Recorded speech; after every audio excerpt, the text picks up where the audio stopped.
আসসালামু আলাইকুম রহমতুল্লাহ। ইসলাম ও হাদিস 24 চ্যানেলের পক্ষ থেকে আপনাদের জানাই স্বাগতম।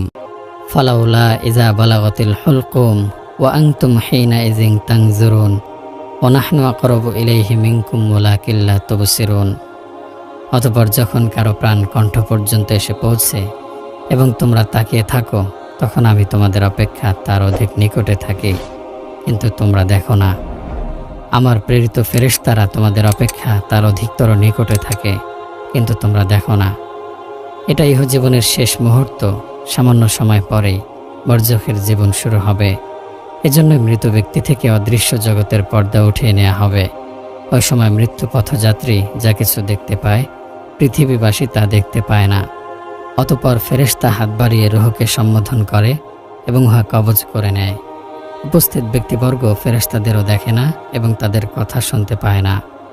অতঃপর দেহ থেকে রূহ বেরিয়ে আসে সূর্য কিরণের ন্যায় নূরের কিরণ, এবং মৃগনাভি থেকেও উৎকৃষ্টতর সুবাস উহা থেকে বেরোতে থাকে।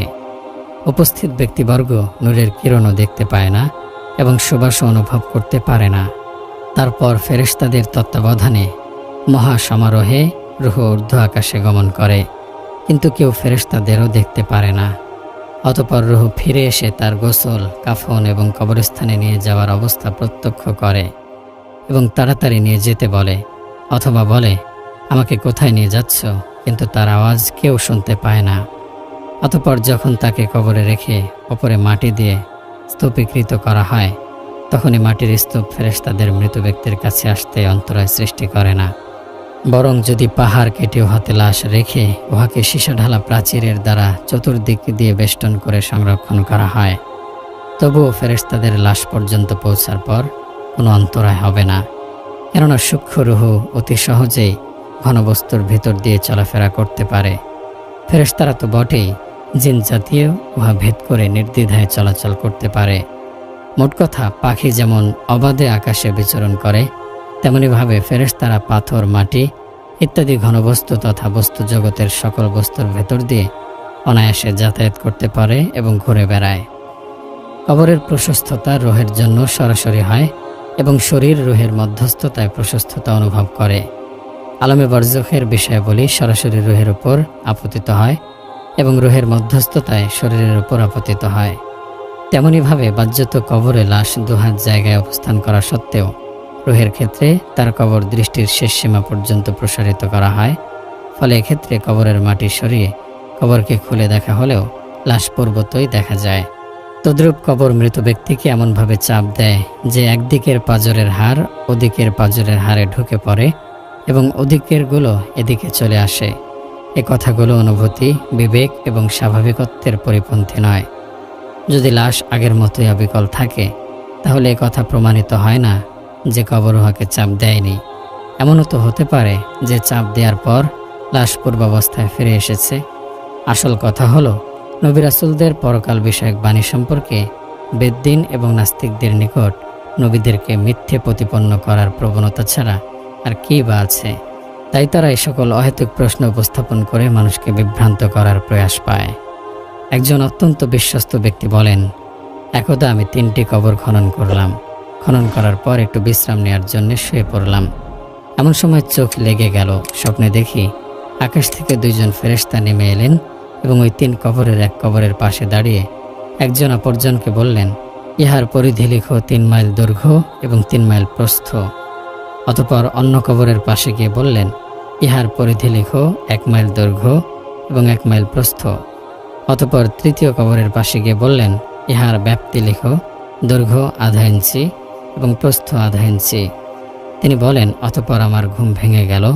ইত্যবসরে একজন অপরিচিত নিঃস্ব মানুষের জানাজা আসলো এবং সে ব্যক্তি প্রথম কবরটি পেল। অতঃপর দ্বিতীয় জানাজা আসলো, সে দ্বিতীয় কবরটি পেল। অবশেষে শহরের প্রসিদ্ধ একজন ধনাঢ্য মহিলার জানাজা এলো, যার সাথে শহরের প্রত্যেক অলিগলি থেকে আগত মানুষের ঢল নেমে গিয়েছিল। সে তৃতীয় কবরটি পেল। কবরের আগুন এবং বাগান দুনিয়ার আগুন এবং বাগানের মতো নয় যে পৃথিবীবাসী তা প্রত্যক্ষ করবে, বরং উহা তো আখেরাতের আগুন ও বাগানের অংশ, যা পৃথিবীর তুলনায় বহুগুণে শক্তিশালী। আখেরাতের কোনো কিছুকে পৃথিবীবাসী প্রত্যক্ষ করতে পারে না। আল্লাহ তাআলা মৃত ব্যক্তির কবরের এই মাটি ও পাথরকে প্রজ্বলিত করে দেন, যা এই পৃথিবীর মাটি ও পাথর থেকে বহুগুণে উত্তপ্ত এবং যন্ত্রণাদায়কে পরিণত হয়। কিন্তু যদি পৃথিবীবাসী উহাকে স্পর্শ করে দেখে, তাহলে সামান্য উত্তাপ অনুভব করবে না। বরং এর চেয়েও বিস্ময়কর হলো, একই কবরে দুই ব্যক্তি সমাহিত হয়। এক ব্যক্তির জন্য এই কবর জাহান্নামের গর্ত, অথচ তার উত্তাপ প্রতিবেশীর গায়ে স্পর্শ করে না, এবং অপর ব্যক্তির জন্য তার জান্নাতের বাগিচা, কিন্তু তার প্রতিবেশী এ প্রশান্তির আঁচও করতে পারে না। আল্লাহ তাআলার কুদরত তদপেক্ষাও বিস্ময়কর ও ব্যাপক। এ পৃথিবীতেই তিনি আমাদেরকে তার কুদরত সম্পর্কে তদপেক্ষা উৎকৃষ্টতর নিদর্শন পেশ করেছেন। কিন্তু মানুষের যে বিষয়ে জ্ঞান নেই, সে উহাকে মিথ্যে প্রতিপন্ন করে। কিন্তু আল্লাহ তাআলা যাদেরকে মানার তৌফিক দান করেছেন এবং মিথ্যে প্রতিপন্ন করা থেকে বিরত রেখেছেন, শুধু তারাই নিরাপদে রয়েছে। মোট কথা, আল্লাহ তাআলা কাফিরদের মৃতদেহের নিচে দুটো আগুনের ফালি বিছিয়ে দেন, যাতে তার কবর চুলার ন্যায় প্রজ্বলিত হয়ে ওঠে। অতঃপর আল্লাহ তাআলার যখন ইচ্ছা হয়, কোনো বান্দাকে এ ব্যাপারে অবহিত করান এবং অন্যদের থেকে তা গোপন রাখেন। কেননা সবাই যদি জেনে ফেলে, তাহলে ঈমান বিল গায়ব, অদৃশ্যের ওপর বিশ্বাসের বিধান বাকি থাকে না। তাছাড়া মানুষ ভয়ে মৃত ব্যক্তিদের দাফন করা বন্ধ করে দেবে। যেমন নবী করিম সাল্লাল্লাহু আলাইহি ওয়াসাল্লাম ইরশাদ করেছেন, যদি আমার এই ভয় না হতো যে তোমরা মৃতদেরকে দাফন করা বন্ধ করে দেবে, তাহলে আমি আল্লাহ তাআলার কাছে তোমাদের জন্য দোয়া করতাম যেন তোমরাও আমার মতো কবরে আযাব শুনতে পাও। জীবজন্তু যেহেতু এ হুকুম বহির্ভূত, তাই তারা কবরে আযাব শুনতে পায়। যেমন নবী করিম সাল্লাল্লাহু আলাইহি ওয়াসাল্লামের খচ্চর কবরে আযাব শুনে এমনভাবে লাফাতে আরম্ভ করেছিল যেন তাকে নিচে ফেলে দেবে। আবু আবদুল্লাহ মুহাম্মদ ইবনে রজিজ হাররানি বলেন, আমি একদা আসরের পরে বাড়ি থেকে বেরিয়ে একটি বাগানে গেলাম। সূর্যোদয়ের একটু আগে আমি কয়েকটি কবরের পাশে পৌঁছলাম। আমি সচক্ষে দেখলাম একটি কবর যেন কাঁচ কারখানার চুল্লির বৃহৎ আঙ্গারের ন্যায় জ্বলছে। মৃত ব্যক্তি কবরেই সমাহিত ছিল। আমি চক্ষু রগড়াতে শুরু করলাম এবং ভাবতে লাগলাম, আমি ঘুমন্ত না জাগ্রত। অতঃপর আমি নগর প্রাচীর দেখে বুঝলাম আমি তো জাগ্রত। অতঃপর আমি আত্মভোলার ন্যায় বাড়ি ফিরলাম। খানা পরিবেশন করা হলো, কিন্তু খেতে পারলাম না। শহরে ঘুরে জানতে পারলাম যে আজই ওই কবরে একজন অত্যাচারী শুল্ক আদায়কারীকে দাফন করা হয়েছে। কবরে ওই ধরনের আগুন দেখা আল্লাহ তাআলা কর্তৃক তার কোনো বান্দাকে কোনো সময় জিন ও ফেরেশতা দেখিয়ে দেওয়ার মতো বিষয়। ইবনে উমর রাদিয়াল্লাহু আনহু বলেন, একদা আমি মক্কা এবং মদিনার মধ্যবর্তী স্থানে সাওয়ারিতে আরোহণ করে যাচ্ছিলাম। আমার পেছনে আসবাবপত্র বাঁধা ছিল। প্রতিমধ্যে এক কবরস্থানের পাশ দিয়ে গমনকালে হঠাৎ ভয়ানক দৃশ্য দেখে আশ্চর্যান্বিত হয়ে গেলাম। এক ব্যক্তি কবর থেকে বের হলো, যার সমস্ত শরীরে আগুন এবং গলায় শিকল। এ অবস্থায় তাকে হেঁচড়িয়ে নিয়ে যাওয়া হচ্ছে। আমাকে দেখে ওই ব্যক্তি বলছে, হে আব্দুল্লাহ, আমার উপর পানি ছিটিয়ে দাও। আমি বলতে পারবো না সে আমাকে চেনে না এমনিতেই আব্দুল্লাহ আব্দুল্লাহ। আমি বলতে পারবো না সে আমাকে চেনে না এমনিতেই আব্দুল্লাহ বলে ডাকছে। ইত্যবসরে অপর এক ব্যক্তি বেরিয়ে এসে আমাকে বলল, হে আব্দুল্লাহ, তার উপর পানি ছিটাবে না। অতঃপর তার জিঞ্জির ধরে হেঁচড়িয়ে কবরে নিয়ে গেল। ওরওয়াও উপরোক্ত ঘটনাকে সামান্য শাব্দিক পরিবর্তন সহ বর্ণনা করেছেন। সে বর্ণনায় রয়েছে, তিনি ইবনে ওমর বলেন, উহার ভয়ে আমার মাথার চুল সাদা হয়ে গেছে। আমি হযরত ওসমান রাদিয়াল্লাহু আনহুকে ঘটনা বর্ণনা করলে তিনি মুসলমানদেরকে একাকী সফর করতে নিষেধ করে দিলেন। আল্লামা শাবি রহমতুল্লাহি আলাইহি এক ব্যক্তির ঘটনা বর্ণনা করেছেন যে তিনি নবী করিম সাল্লাল্লাহু আলাইহি ওয়াসাল্লামকে বললেন, হে আল্লাহর রাসূল, আমি বদরের পাশ দিয়ে অতিক্রম করছিলাম। এমন সময় দেখতে পেলাম এক ব্যক্তি মাটি ভেদ করে বের হচ্ছে এবং এক ব্যক্তি তাকে হাতুড়ি দিয়ে আঘাত করছে। পিটুনি খেতে খেতে সে মাটিতে ঢুকে পড়বে, আবার বের হচ্ছে, আবার ঢুকছে। নবী করিম সাল্লাল্লাহু আলাইহি ওয়াসাল্লাম বললেন, এ হচ্ছে আবু জাহেল। কিয়ামত পর্যন্ত তাকে এভাবে শাস্তি প্রদান করা হবে। আবু কাজা বলেন, আমরা বসরার পাশ দিয়ে প্রবাহমান এক ঝর্ণাধারার নিকট দিয়ে অতিক্রম করছিলাম। এমন সময় গাধার চিৎকারের ন্যায় একটি আওয়াজ শুনতে পেলাম। লোকদের জিজ্ঞেস করলাম, গাধার চিৎকারের ন্যায় আওয়াজ আসছে কোত্থেকে এবং এই আওয়াজ কিসের? তারা বলল, এক ব্যক্তি আমাদের নিকটে বাস করত। যখন তার মা তার সাথে কথা বলতো, সে তখন বলতো, গাধার মতো চেঁচাচ্ছ কেন? তার মৃত্যুর পর প্রতিদিন তার কবর থেকে গাধার চিৎকারের ন্যায় আওয়াজ ভেসে আসে। হযরত আমর ইবনে দিনার বলেন, এক ব্যক্তি মদিনায় বসবাস করত এবং তার বোনও মদিনায় বাস করত। একদা তার বোন অসুস্থ হয়ে পড়ল। সে তাকে সেবা করার জন্যে প্রতিদিন আসা যাওয়া করত। কয়েকদিন পর তার বোন মারা গেল এবং তাকে দাফন করা হলো। অতঃপর তার মনে হলো কবরে কোনো কিছু রয়ে গেছে। সুতরাং এক ব্যক্তিকে সাথে নিয়ে কবরস্থানে গেল এবং কবর খনন করা মাত্রই সে বস্তুটি দেখতে পেল। অতঃপর সে তার সাথীকে বলল, একটু দূরে যাও, আমার বোনকে একটু দেখে যাই, সে কি অবস্থায় আছে। কবরের একটি ইট সরানো মাত্র আগুন দাউ দাউ করে উঠল। তৎক্ষণাৎ সে ইটটি যথাস্থানে রেখে দিল এবং ঘরে ফিরে আসলো। মা জিজ্ঞেস করলেন, কবরে তোমার বোনের কি অবস্থা? সে বলল, তার কথা জিজ্ঞেস করবেন না, সে তো ধ্বংস হয়ে গেছে। আপনি আগে বলুন সে কি করত। মাতা জবাব দিলেন, সে দেরি করে নামাজ পড়ত। তাছাড়া প্রতিবেশীদের ঘরের পাশে গিয়ে গোপনে তাদের কথা শুনত এবং সেগুলো মানুষের নিকট বলে বেড়াত। মারশাদ ইবনে হাওশাব বলেন, আমি ইউসুফ ইবনে ওমরের কাছে বসা ছিলাম। তার নিকটে অপর এক ব্যক্তি বসা ছিল, যার মুখমণ্ডলের এক পার্শ্ব লোহার মতো শক্ত ছিল। ইউসুফ রহমতুল্লাহি আলাইহি তাকে লক্ষ্য করে বললেন, মারদাসকে তোমার প্রত্যক্ষকৃত ঘটনাটি শুনিয়ে দাও। সে বলতে শুরু করলো, আমি যুবক ছিলাম এবং গুনাহের প্রতি কোনো পরোয়া করতাম না। প্লেগ মহামারীর সময় মনে মনে ভাবলাম সীমান্ত এলাকায় চলে যাব। অতঃপর সিদ্ধান্ত করলাম মানুষের জন্য কবর খনন করব। একদিন আমি মাগরিব ও ইশার নামাজের মধ্যবর্তী সময়ে এক কবর খনন করলাম এবং অন্য কবরের মাটি ঠেস দিয়ে বসে গেলাম। ইত্যবসর এক জানাজা নিয়ে লোকজন আসলো এবং তাকে ওই কবরে দাফন করলো। তারপর তারা তাদের বাড়িতে ফিরে গেল। আমি দেখতে পেলাম পশ্চিম দিক থেকে সাদা বর্ণের দুটো পাখি আসলো, যেগুলো দেখতে উটের ন্যায়। অতঃপর একটি পাখি নামলো কবরের মাথার দিকে এবং অপরটি পায়ের দিকে। উভয়ে কবরের মাটি সরিয়ে ফেলল। অতঃপর একটি কবরে প্রবেশ করলো এবং অপরটি পাশে অবস্থান করলো। আমি কোনো কিছুকে ভয় পেতাম না। আমি শুনতে পেলাম ওহারা বলছে, তুমি কি শ্বশুরালয়ের রঙিন কাপড় পরিধান করে দর্প ভরে উহা হেঁচড়িয়ে হাঁটতে না? সে জবাব দিল, আমি তো খুবই দুর্বল। অতঃপর তাকে এত প্রচণ্ড আঘাত হানল যে পানি ও তেলে কবর পরিপূর্ণ হয়ে গেল। এভাবে তাকে 3 বার আঘাত করল। প্রত্যেকবারই ওই কথার পুনরাবৃত্তি করত এবং প্রত্যেকবারই কবর পানি তেলে ভরে যেত। অতঃপর মাথা উঁচিয়ে আমাকে দেখে বলল, দেখো লোকটি কোথায় বসে আছে, আল্লাহ তাকে সে অনুকম্পা থেকে দূরে রাখুন। এ কথা বলে আমার এই গালে ওহার ডানা দিয়ে আঘাত করল। ফলে আমি তৎক্ষণাৎ পড়ে গেলাম। সারা রাত সেখানেই ছিলাম। সকালে দেখি কবর অবিকল আগের মতোই। মৃত ব্যক্তিকে আঘাত করার সময় প্রত্যক্ষকারীর বাহ্যিক দৃষ্টিতে যা পানি এবং তেল মনে হচ্ছিল, প্রকৃতপক্ষে উহা ছিল আগুন, যা মৃত ব্যক্তির ওপর দাউ দাউ করে জ্বলছিল। যেমন নবী করিম সাল্লাল্লাহু আলাইহি ওয়াসাল্লাম দাজ্জাল সম্পর্কে ইরশাদ করেছেন, তার সাথে পানি এবং আগুন থাকবে। তার আগুন প্রকৃতপক্ষে ঠান্ডা পানি এবং তার পানি জ্বলন্ত অগ্নি। এক ব্যক্তি আবু ইসহাক ফাজারি রহমতুল্লাহি আলাইহিকে জিজ্ঞেস করল, কাফন চোরের তওবা কি কবুল হবে? তিনি জবাব দিলেন, যদি তার নিয়ত ভালো হয় এবং আল্লাহ তাআলা তার আন্তরিকতা সম্পর্কে জানেন। লোকটি তাকে বলল, আমি কাফনের কাপড় চুরি করতাম, অর্থাৎ কবর খনন করে কাফনের কাপড় বের করে নিয়ে আসতাম। তখন কিছু লোকের মুখকে কিবলা থেকে অন্যদিকে ফেরানো দেখতাম। এই কথা শুনে ফাজারি চুপ করে রইলেন এবং ইমাম আউজাই রহমতুল্লাহি আলাইহিকে লিখে পাঠালেন।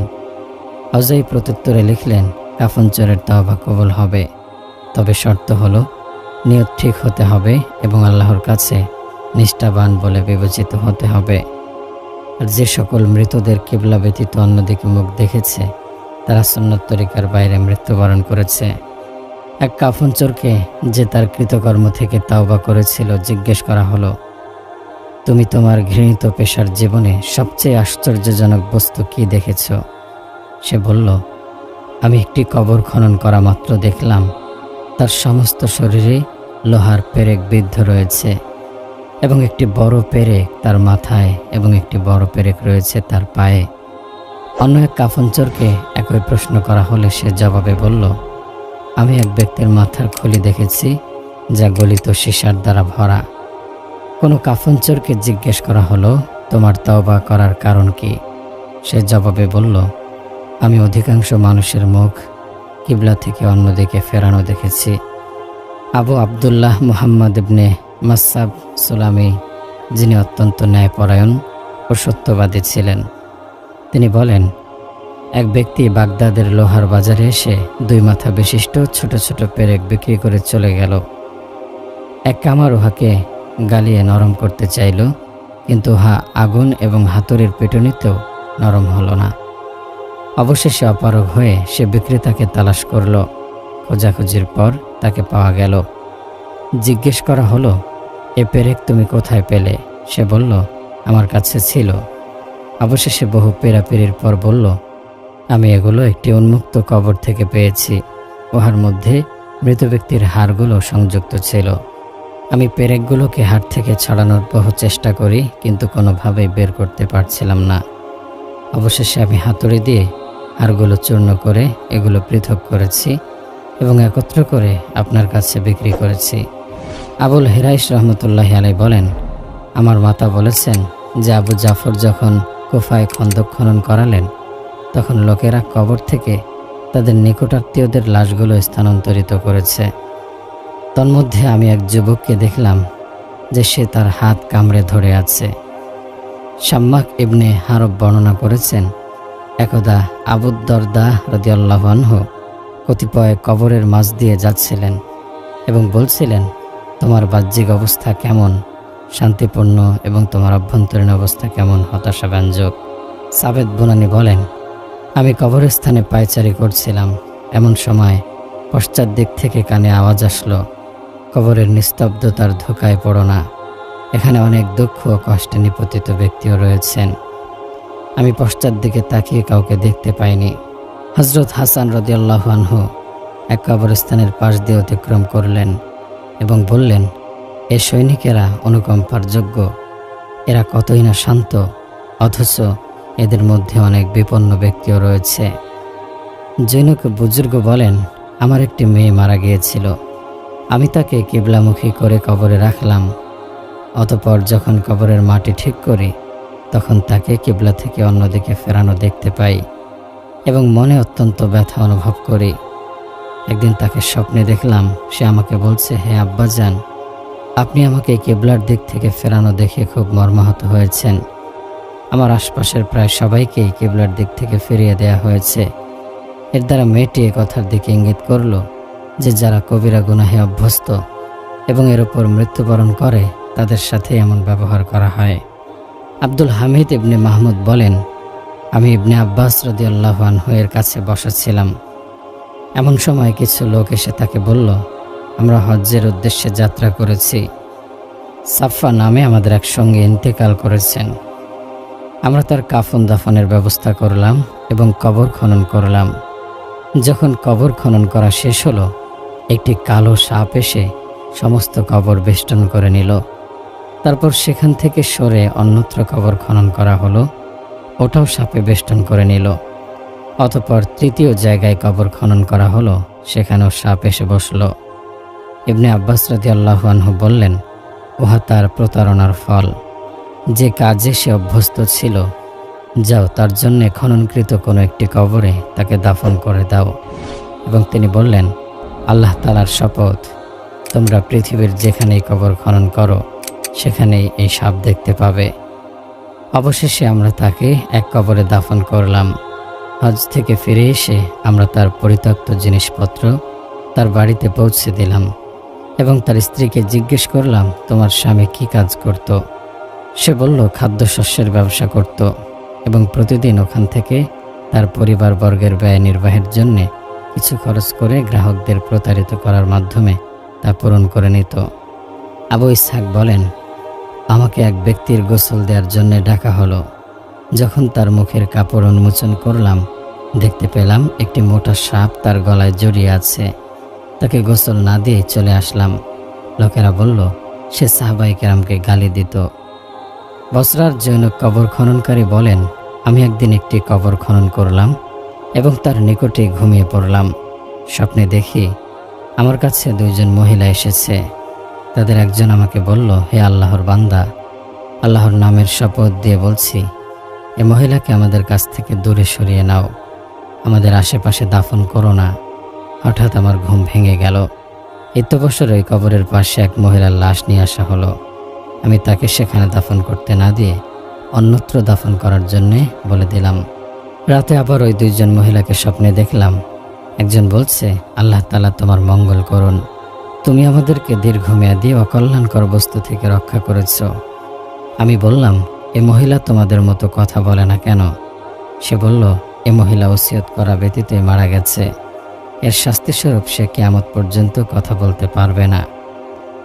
এ ধরনের অসংখ্য ঘটনা রয়েছে যার দ্বারা আল্লাহ তাআলা তার বান্দাদেরকে কবরের শাস্তি ও প্রশান্তির বিষয়টি প্রত্যক্ষ করিয়ে দেন। হযরত বারা ইবনে আযিব রাদিয়াল্লাহু আনহু বর্ণনা করেন, একদিন আমরা রাসূলুল্লাহ সাল্লাল্লাহু আলাইহি ওয়াসাল্লামের সাথে এক আনসারীর জানাজায় কবরস্থানে গেলাম। যখন কবরস্থানে পৌঁছলাম তখন দেখলাম এখনও কবর খনন শেষ হয়নি। এ কারণে নবী করিম সাল্লাল্লাহু আলাইহি ওয়াসাল্লাম বসে গেলেন। আমরা তার আশেপাশে এমন আদবের সাথে বসে গেলাম যেন আমাদের মাথার উপরে পাখি বসে আছে। রাসূলুল্লাহ সাল্লাল্লাহু আলাইহি ওয়াসাল্লামের হাতে তখন একটা কাঠের টুকরা ছিল, যা দ্বারা তিনি মাটিতে আঁকছিলেন, যেমন কোনো চিন্তিত লোক করে থাকে। তিনি মাথা উঠিয়ে ইরশাদ করলেন, কবরের আযাব থেকে পানাহ চাও। তিনি 2 বা 3 বার কথা বলেন, তারপর আবার ইরশাদ করলেন, নিঃসন্দেহে যখন মুমিন বান্দা দুনিয়া ছেড়ে আখিরাতে যাওয়ার সময় উপনীত হয়, তখন তার কাছে আসমান থেকে ফেরেশতা আসে, যাদের চেহারা সূর্যের আলোর মতো উজ্জ্বল। তাদের সাথে জান্নাতের কাফন এবং খুশবু থাকে। এই ফেরেশতাদের সংখ্যা এত বেশি হয় যে যে পর্যন্ত চোখের দৃষ্টি যায় সে পর্যন্ত তাদের বসা অবস্থায় দেখা যায়। অতঃপর মালাকুল মউত আজরাইল আলাইহিস সালাম আসেন এবং মৃত্যু পথযাত্রী ব্যক্তির মাথার কাছে বসে বলেন, হে পবিত্র রূহ, তুমি আল্লাহর মাগফিরাত এবং তার রেজাবন্দির দিকে বেরিয়ে আসো। আজরাইল আলাইহিস সালামের আহ্বানে তার রূহ এত সহজভাবে বেরিয়ে আসে যেমন মস্ক থেকে পানির ফোঁটা বেরিয়ে আসে। তখন মালাকুল মউত তার রূহ নিয়ে নেন। তিনি তা হাতে নেওয়ার সাথে সাথেই অন্য ফেরেশতারা যারা দূরে বসে আছেন আসমান থেকে তাদের নিয়ে আসা কাফন এবং খুশবুতে রেখে আসমানের দিকে নিয়ে চলে যায়। এই খুশবু সম্পর্কে ইরশাদ হয়েছে, এগুলো দুনিয়াতে যেসব উত্তমের চাইতে উত্তম সুগন্ধি পাওয়া গেছে সেগুলোর চেয়ে উত্তম। অতঃপর ইরশাদ করেন, এ রূহ নিয়ে ফেরেশতা আসমানের দিকে আরোহণ করতে থাকে এবং পথে ফেরেশতাদের যে জামাতের কাছ দিয়ে অতিক্রম করা হয় তারা জিজ্ঞাসা করে, এ পবিত্র রূহ কার? তখন তারা তার উত্তম নাম নিয়ে জবাব দেয়, যা তাকে দুনিয়াতে বলা হতো, অমুকের পুত্র অমুক। এভাবে রূহ বহনকারী ফেরেশতারা প্রথম আসমান পর্যন্ত পৌঁছে যায় এবং আসমানের দরজা খোলানো হয়। দরজা খুলে দিতেই তাকে নিয়ে আবার চলা শুরু হয়, এমনকি সপ্তম আসমান পর্যন্ত নিয়ে যাওয়া হয়। প্রত্যেক আসমানের নৈকট্যশীল ফেরেশতারা পরের আসমান পর্যন্ত পৌঁছে দিতে সাথে যায়। যখন সপ্তম আসমানে পৌঁছে যায় তখন আল্লাহ তাআলা বলেন, আমার বান্দার নাম ইল্লিনে লিখে দাও এবং তাকে পুনরায় জমিনে নিয়ে যাও, কেননা আমি তাকে জমিন থেকে সৃষ্টি করেছি, সেখানেই তাকে ফিরিয়ে দেব এবং সেখান থেকে দ্বিতীয়বার তাকে উঠাবো। অতঃপর তার রূহ তার শরীরে ফিরিয়ে দেয়া হবে এবং তার কাছে 2 জন ফেরেশতা আসবে। তারা এসে তাকে বসাবে এবং প্রশ্ন করবে, তোমার রব কে? সে উত্তর দেবে, আমার রব আল্লাহ। তারপর তাকে জিজ্ঞাসা করা হবে, তোমার দিন কি? সে উত্তর দেবে, আমার দিন ইসলাম। তারপর তাকে জিজ্ঞাসা করা হবে, এ ব্যক্তি কে যাকে তোমাদের মাঝে প্রেরণ করা হয়েছিল? সে উত্তর দেবে, ইনি আল্লাহর রাসূল সাল্লাল্লাহু আলাইহি ওয়াসাল্লাম। তারপর তাকে জিজ্ঞাসা করা হবে, তোমার কি আমল আছে? সে উত্তর দেবে, আমি আল্লাহর কালাম পড়েছি, তার উপর ঈমান এনেছি, তা সত্য বলে স্বীকার করেছি। এরপর আল্লাহ তাআলার একজন ঘোষক আসমান থেকে ঘোষণা দেবেন, বান্দা সত্য বলেছে, তার জন্য জান্নাতের বিছানা বিছিয়ে দাও, তাকে জান্নাতের পোশাক পরিয়ে দাও এবং তার জন্য জান্নাতের দিকে একটি দরজা খুলে দাও। এ আদেশ মোতাবেক তার জন্য জান্নাতের দিকে দরজা খুলে দেয়া হবে। ফলে সে জান্নাতের আরাম পেতে থাকবে, জান্নাতের খুশবু আসতে থাকবে এবং তার কবর এত প্রশস্ত করে দেয়া হবে যে পর্যন্ত তার দৃষ্টি যায়। অতঃপর অত্যন্ত সুন্দর চেহারার উত্তম পোশাক পরিধানকারী এবং পবিত্র সুগন্ধিওয়ালা এক ব্যক্তি এসে তাকে বলবে, শুভ সংবাদ শুনে রাখো, এটা তোমার সেদিন যেদিন সম্পর্কে তোমার সাথে ওয়াদা করা হয়েছিল। সে বলবে, তুমি কে? তোমার চেহারা সত্যিই সুন্দর এবং শুভ সুসংবাদ দেওয়ার যোগ্য। সে আগন্তুক বলবে, আমি হলাম তোমার আমলে সালেহ। এরপর সে খুশি হয়ে বলবে, হে আমার রব, কিয়ামত সংঘটিত করুন। হে আমার রব, কিয়ামত কায়েম করুন।